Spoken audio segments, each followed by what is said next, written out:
When you hear the phrase soft as steel, what do you think of? While the word steel might conjure up images such as massive high rise buildings, where does the soft part come in? And what exactly does this mean in our work and in our lives? Welcome to the Soft as Steel podcast with your host, Dennis Doran, featuring engaging conversations with a wide range of industry leaders around soft skills, how we practice love, inclusion, social justice, and compassionate leadership that's everlasting in the workplace. And now, here's Dennis Doran. I'm really looking forward to the conversation I'm about to have with my guest, Manny Carrillo. In mostly Manny's own words, with over 33 years of experience as a carpenter union member and working for Kiewit, one of the major contracting companies in the United States and globally as well, coupled with his role as an executive board member for the Northern California Carpenters Regional Council, he has gained a deep understanding of the challenges faced by construction workers. This extensive background has not only honed his technical skills, but has also cultivated a strong sense of empathy towards his fellow workers. Manny is the founder and inventor of the Safety Anchor Post. He founded a company in 2013 to develop, bring to market, and successfully build a business around this innovative product. It is a system that provides secure anchoring solutions for workers operating at heights, minimizing the risk of falls and accidents.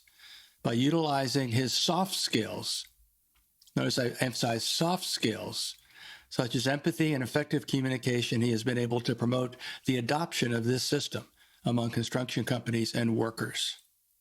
Manny, it's a pleasure to welcome you to the Soft as Steel podcast. Thank you, Dennis. Thanks for inviting me. So that's a pretty impressive set of words. I think already people, as they listen to this podcast, they're going to be anxious to hear more. One of the things that drew me to you, obviously, we just connected through the efforts of my virtual assistant, just harvesting people for me to meet on LinkedIn. And that's how you and I first met. So sometimes I may know my guest a lot. I may have known him over years. In your case, we just met. But I like everything about you. Most importantly, I like that you have a tremendous amount of experience, that you understand our industry very well. You understand from your experience being in unionized construction, which is, in most ways, it doesn't matter whether it's union, non-union, but there are, some aspects of that environment that differentiate it. And you have a lot of experience, part of the local, if you will, the local governance of a major union, probably one of the most significant unions in the construction industry. So you have all that. But you also found time to think about and come up with something which truly is a very innovative solution to help to make job sites, particularly jobs at height, safer. Am I on the right track so far? Yes, you are. You're right on key. Okay. But here's the thing that makes you so interesting to me. As I read through your entire profile, as we had our conversation a bit ago, for you, it's not simply the idea that you created a technical solution, a system. It's what motivated you to do it. It's what motivates you to continue to promote it. It's what motivates how you deal with the people that you come in contact with every day. And that is by appreciating them as people that deserve your help, your solution to the benefit of their safety in the workplace. So a big part of how you promote your system is really talking about people. Am I on the right track? Dennis, you're right on key. Right from the beginning, ever since I entered the trades, for me, it was a path to understanding how business structure is put together, from the people all the way from the top, all the way to the end user. And for me, it was a heartwarming experience because I got to see people through my 33-year career go from a nobody, in lack of words, to a project manager, to people that start their own companies. And yes, we all branch out in different directions based on our level of skill and who we meet, who's our mentor, and what we learn through the process of being a journeyman. Mm-hmm. And so on the same path, I became aware of the term safety. When you're the first generation to get into this construction industry, an industry that is led by big companies, big projects, infrastructure, you are a novice. And unless you believe in it, unless you fall right on track, unless you follow that direction, unless you get the mentor, it's really easy to bypass those individuals. And so for that reason, I felt attached to it. And when I became involved working for Kiewit, to me, it was never forced into me. It was an introduction. I saw the value, I saw the mentorship. And from there, I took it upon myself to integrate what the union did for me as far as training, how the contractors saw the relationship with the union. And that's when I became more involved into the how the union is integrated with the crafts. Mm-hmm. And so I approach union officials like, how do I move up? How do I get more training? And in the same message, it became evident to me that a lot of the union members, they don't follow that path. They come in, they pay their union dues, they do the training, and that's it. But Mm-hmm. there's so much to it. And to me, this is where I see a downfall. And so to me, it was important to see the mechanics from the applicator, because I am the applicator. I'm the one that's actually putting the building together, Mm-hmm. to the safety meetings, the union meetings, to understand what are people's concerns. So I became quite involved with people. They will ask me, "Why do you work for Kiewit? What about them? Well, they're big. They get on some of the high-profile projects, Mm-hmm. and their safety was just unmatchable." Because I have worked for other contractors, but as you go through the path of construction, you're going to find your niche. People don't run away and quit projects. They're pushed away from projects because if you are not catered to your needs, you have to know when to decide when to move and when to move up. Mm-hmm. Just like with a company, if you want to be a superintendent, you ask for the training, because whatever skill sets you have from your previous employers may not be up to par to this new contractor. Yes. Mm-hmm. And in the industry, we have the same standards, the same technical training, but each company is run different. And that's why I felt that I needed to do a little more. Mm-hmm. Let's talk about your innovation, your invention. Tell us the story. Tell our listeners how it came about, and what the journey's been like. What the good things that have happened on this journey, things that were challenges or obstacles, and where you are today with SAPS. Great. So the journey began again because I did 2/3 of my time in construction with Kiewit. I also asked Kiewit to, how do I move up? And they took me through the process of of not just letting me be the general foreman, not just the worker, but to learn the practices. And when I learned the practices, I mastered them. And there was a period of time where work was slow, but Kiewit didn't want to lose me.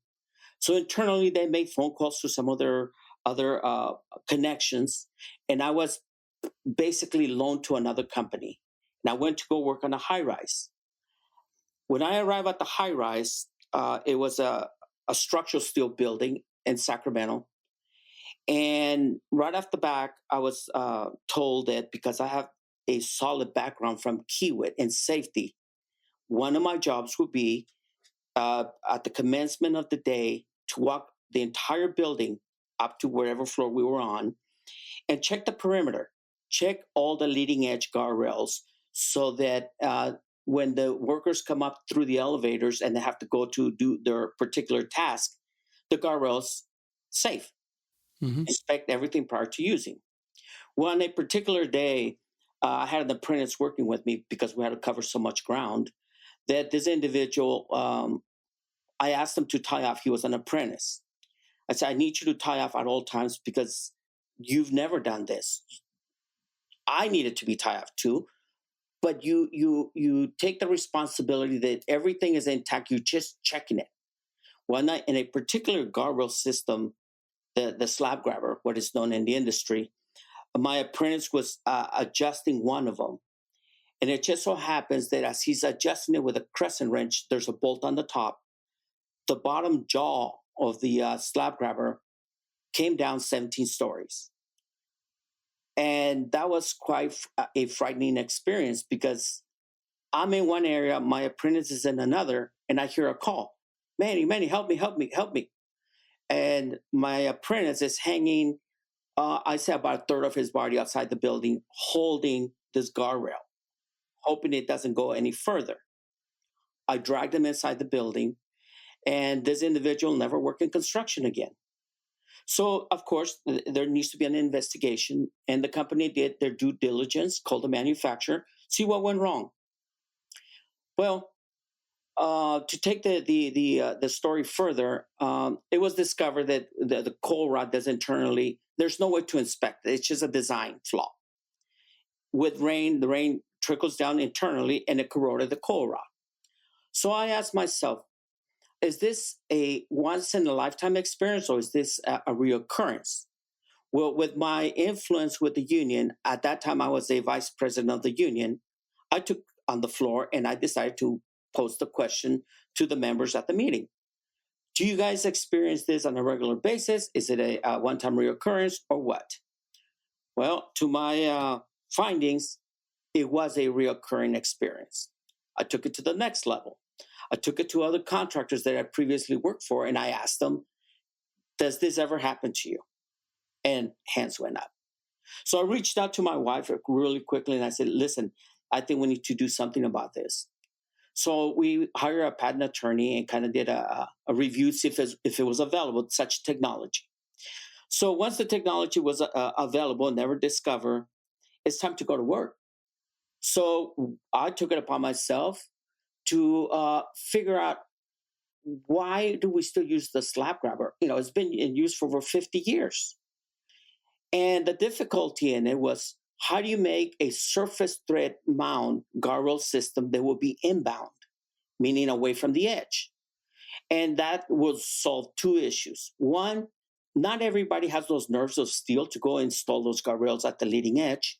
If you do it inbound, you have less of a chance of somebody either dropping it or themselves falling. So I did like every entrepreneur, went to my local hardware store, bought some pipe, put it together in the garage, and pitched it to the job sites. I said, do you see a value in this? And they said, yes. Do you have a patent for it? No. So I reached back to my old buddies at Kiewit, and I asked them, listen, I have this great idea. I pitched it around, and it works. So can you recommend an engineering firm? And one of the challenges when you start a company, a new product, is you don't know what it's going to cost. You don't know all the steps that are required. I thought I could just make it, go to a local shop and make it. Absolutely not. Kiewit recommended one of their engineering firms, and I was advised from the beginning it wasn't going to be cheap. But as a carpenter, one of the ways you get ahead in life with your earnings, you should buy real estate. And I bought real estate. And I cashed in my real estate for money to buy a patent, research and development, engineering, prototyping, and testing. And let me tell you, it's very, very, very expensive. Mm-hmm. Once that was achieved, then we started showing it to companies. My first year, I went to the World Concrete. I didn't know what I was doing. But I was like every entrepreneur, full of energy, full of enthusiasm. And there wasn't a single doubt in my mind that I could do it. And sure enough, on the first day of the show, 3M shows up with about 30 or 40 engineers. They want to know, how did the idea come about? What am I going to do with it? And it wasn't just 3M. It was Honeywell. All the players come by, mm-hmm. because mm-hmm. people that visit these trade shows, they know who are the regulars, they know who are the newcomers, they know who's bringing the new technology. Mm-hmm. but I was not known. I didn't know how to market it. I just bought my space at World of Concrete and put it out there. Sure, we had over 500 people all excited that we had this Mm-hmm. technology. Mm-hmm. But remember, it's never been sold. There's no testaments, there's no write ups on it. And those are the challenges. Even though you have the newest mousetrap, it hasn't cut a mouse yet. Mm-hmm. So those are some of the challenges. So Yeah. where are we now with it? So we're right now in about, I believe, 14 states now, and sold to Canada. One of the things that I learned along the way was don't do it on your own. You have to build a team, and the team was build a relationship with the engineer, Mm-hmm. build a relationship with the welders that are putting it together, because you may need 52 inches of welding for that unit, but we could do it with less. If you're going to go into production, you need to learn all this, and you need to know how to communicate with people. And Mm-hmm. for me, the experience that the union taught me, public speaking, not to be afraid, ask the questions, move up. I was prepared to take on the asking of the questions. Mm-hmm. And yes, the very first year at World Concrete, we didn't sell a single dollar. People, again, you and other people may hear this over and over and over again. Someone will tell you, you're the wrong person. You'll never make it. Mm-hmm. But again, that is the fuel that keeps everybody going. Mm-hmm. I'm going to prove you wrong. The second year, we had a single purchase order for $500,000 going to Hawaii. Mm-hmm. The second contractor that came after that asked for the validation. We had the validation. We had people to write on my behalf because they believe in me. They want to see the technology move up. Mm-hmm. And from then on, it was going to Amazon, Google, Expedia, all the major players. What are the challenges now? The challenges are, how do you scale the business? Because there are people that want to buy the patents. But again, every entrepreneur has a vision. And the vision is, do you want to scale it? Do you want to sell the patents? Do you want to license them? And again, I consider myself a craftsperson. All these decisions need to be made methodically. You have to have consultants. You have to talk to CPAs. You have to talk to lawyers. You need to make all those right moves. Mm-hmm. Am I getting closer? Am I going to scale it faster? Am I going to sell it? It's all in the air. Right now, I'm having so much fun meeting people, solving the need. That's why I appreciate meeting those people that come to those shows and extend their handshake, the conversation. Thank you for improving the industry. And to me, that's everything. Mm-hmm. I've made my point. I've made my victory. I'm Mm-hmm. there. Mm-hmm. So, yes, it is possible. And yes, it is. It's challenging. But now, where I focus my attention, I want to be the example. I want other people that came or are coming through the trades to take it to the next level. And what is the correct way? But by me making myself available. Yes, I sell the product and I meet people that need training. I meet buyers. I meet engineers. And I always make myself available. I do the 90-degree turn and I go on the actual floor where they're working on, and I go introduce myself to the workers. And people think that you're just some dressy guy because you're walking with their boss, but it's not like that. This is what I always wanted, to reach out and shake somebody that looks like me, did what I did, and I'm on your team. So if I'm on Mm-hmm. your team, hopefully I can change your mind to believe like me. The safety should never be forced upon you. You should want it because you value going home. Mm-hmm. Because everybody there has a story. They've seen something, they heard something, and either they don't like it, and a lot of them just don't know how to move up, how to speak up. So when I heard what you do, the soft skills, I'm like, wow, there is a way, and it's those communication skills. And I hope that some of the your audience are like me, Hispanic, Mm-hmm. and see that they don't need to stay behind the line. They need to come up in the front because they are the eyes of the company. They spearhead so much, and to me, uh, companies often have chaos, and the chaos is because there's lack of communication. And to me, the lack of communication comes from the end user, the craftsperson, and doesn't need to be a carpenter. It could be a glazer, could be a welder. Mm-hmm. If you don't bring them to the table, you'll never hear from the horse's mouth what's wrong. Mm-hmm. And I hope that people take the leap of faith and get out there and raise their hand on those safety meetings, those monthly meetings, those quarterly meetings, those Monday morning meetings, and answer the call. Because one of the things that I learned along the way was if you don't make the contractor profitable, they will leave. Mm-hmm. If they leave the area, you don't have a job. So it's a 360. We all need to take care of each other. There's heavy investment from the community. There's heavy investment from the unions. There's heavy investment even from the non-unions. I have to give them the credit because there are areas in this country where it's kind of rural and the big contractors don't want to go there because it's too expensive, whatever the reason. But buildings go up every single day of my life. Mm-hmm. So I'm in hopes that people raise their hands. That is the biggest challenge for me. Your story is inspiring. I have questions.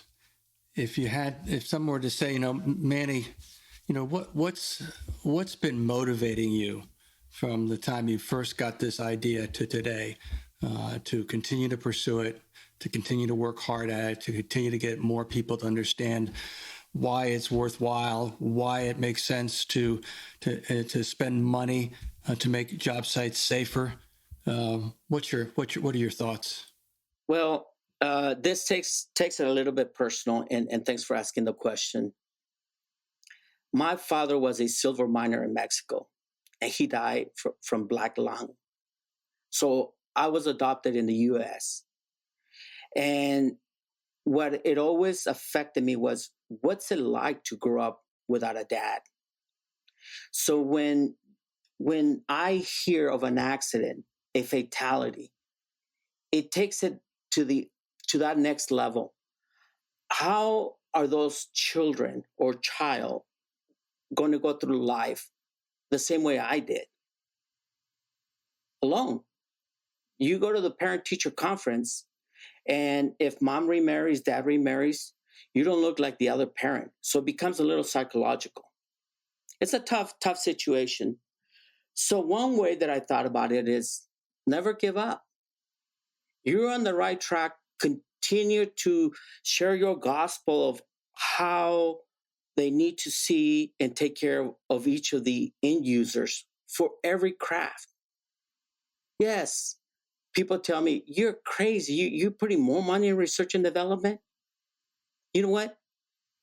There's no system that is perfect. Mm-hmm. Every system will forever be reinvented, refined, and I don't mind spending the money just for that reason that I always remember what was it like growing up with a single parent. Mm-hmm. It was tough. Mm-hmm. So I don't want to see other people do that. I think they can do it if we just try a little harder. Is where that empathy comes into play. That's one of my keywords that I have in my office everywhere. Empathy, Mm-hmm. empathy, empathy, empathy. Mm-hmm.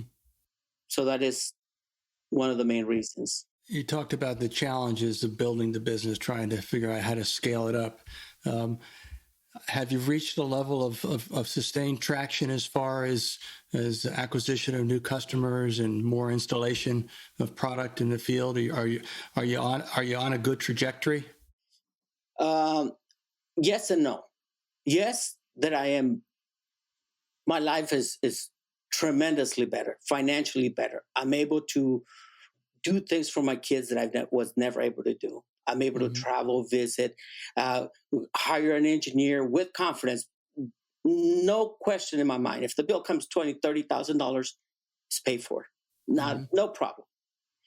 Am I ready to scale it to a higher direction? Absolutely.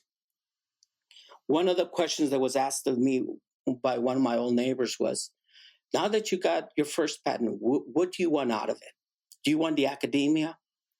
Do you want uh, do you want to just license it? Do you want to sell it for a large sum right now? And the answer is no. Mm-hmm. The reason being is because it is a safety device. It requires training. And some of the people that have wanted to buy me out, when you have those conversations, it's all about taking it overseas, making it go faster, and the numbers. Mm-hmm. I think I need to take it a little bit further. I need to educate more folks. And how do we achieve that? Hiring a team.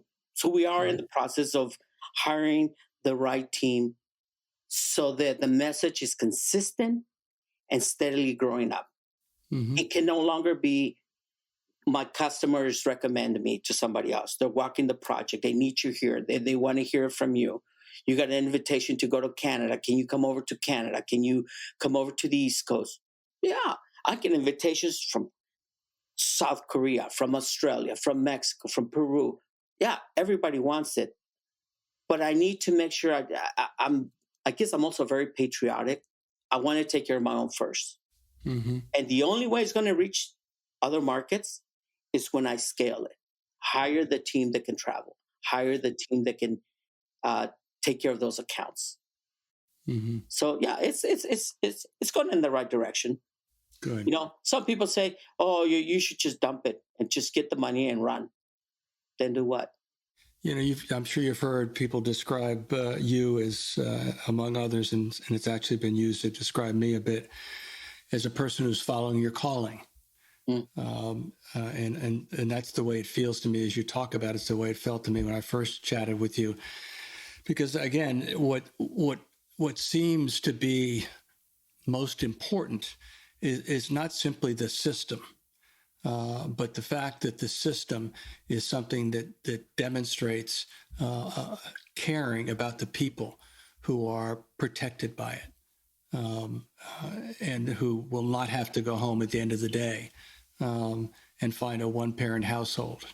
Will not have to meet a person. So what I'm so intrigued about, that's why I wanted to get you on here to tell your story, is that when we talk about what's really important in life in general, and certainly true in our industry, where safety 20, 30 plus years ago was a word. Mm-hmm. It wasn't a set of regulations. It wasn't a set of practices. It wasn't a set of tools. It wasn't specified protective equipment. It wasn't any of those things.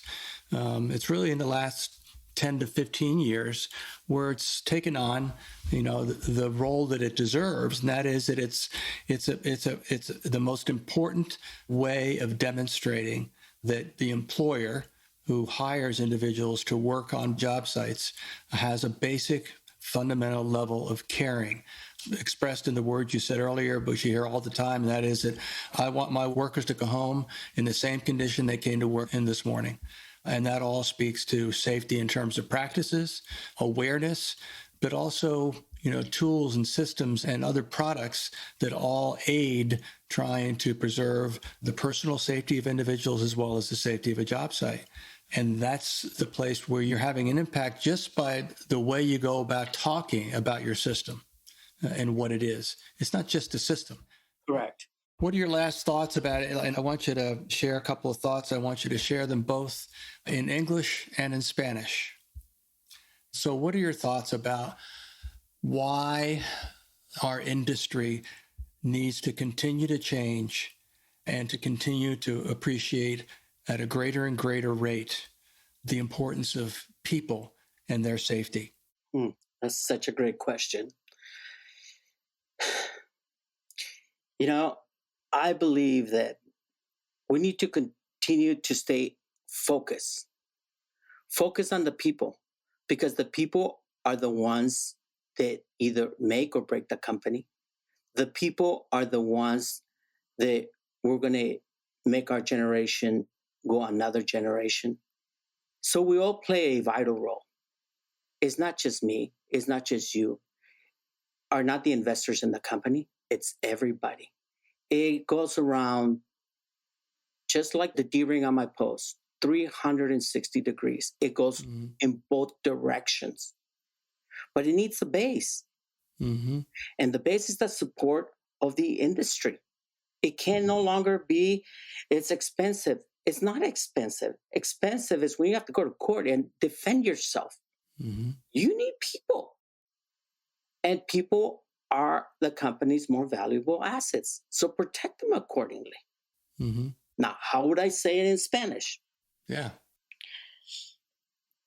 Todos estamos unidos. Somos un grupo de trabajadores que pertenecemos unidos. El contratista no es el único que dirige la operación. El trabajador dirige la operación porque es quien ha sido empleado para que haga la compañía crecer. La compañía crece cuando uno aplica lo que se le requiere. Si uno requiere seguridad y se le presenta, uno tiene que compartir y cumplir.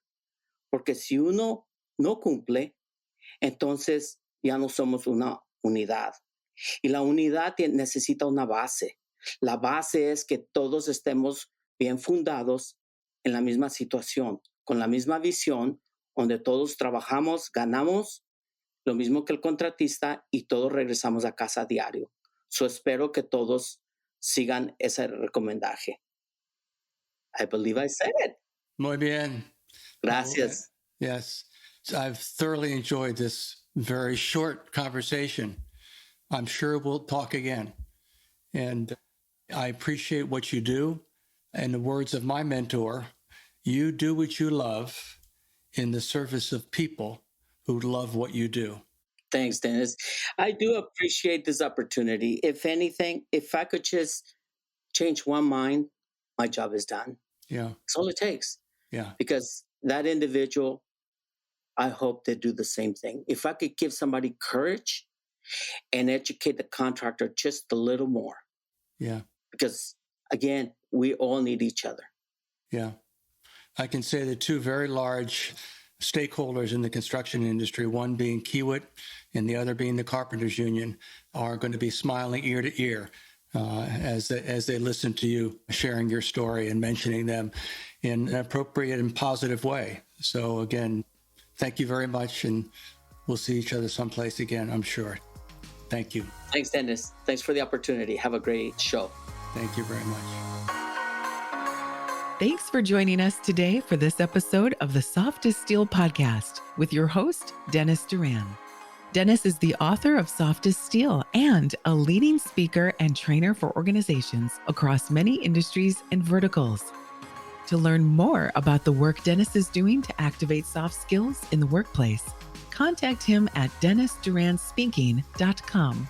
Be sure to check out his book, Soft as Steel, on Amazon or wherever books are sold. You can subscribe to this podcast on iTunes or wherever you'd like to get your podcasts. And please remember to share this episode with your friends, colleagues, and anyone you feel would benefit from the conversation. We'll see you next time on the Soft as Steel podcast with Dennis Doran.